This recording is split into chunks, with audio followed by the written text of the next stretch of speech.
Alors dans la suite des lois sur Bikur Cholim, c'est intéressant parce que dans la halakha, d'abord, il est prévu que dans le cas d'un malade qui se trouve en situation critique, on organise des prières avec le minyan. Il y a même des tikkunim, des textes très puissants pour de réparation, pour que son destin change. Vous avez entendu parler certainement également du changement de nom, en vérité plutôt d'ajout de nom, de prénom hébraïque. Dans tous les cas, dans ces cas de figure, de toute façon, il faut demander conseil à un érudit en Torah. Parce que, en fait, par exemple, ajouter un nom n'est pas quelque chose d'anecdotique. Le nom qui a été donné par vos parents à votre naissance ou les noms, c'est quelque chose de très important. On ne les supprime pas en général, jamais.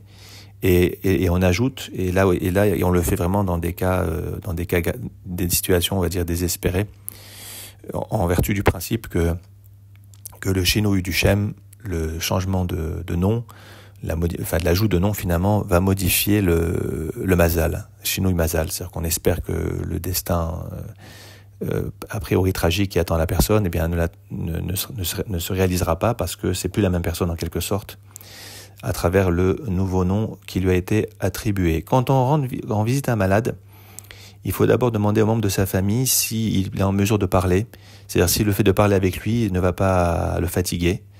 Et si c'est le cas, donc si la personne malade peut discuter avec vous, il est recommandé de discuter avec elle de différents sujets, de manière à lui faire oublier sa maladie. J'en avais parlé avant-hier, très important cette notion finalement de rendre visite à un malade pour lui faire oublier en fait qu'il est malade, tout simplement, faire quitter sa condition de malade.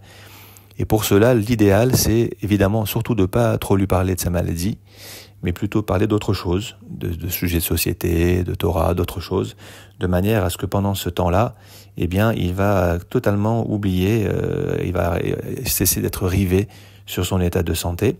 Et c'est vraiment quelque chose de très important au niveau de la mitzvah de Bikur Cholim. Et puis enfin, il faut faire attention aussi quand on parle avec un malade, on échange avec lui, savoir aussi ne pas être trop lourd.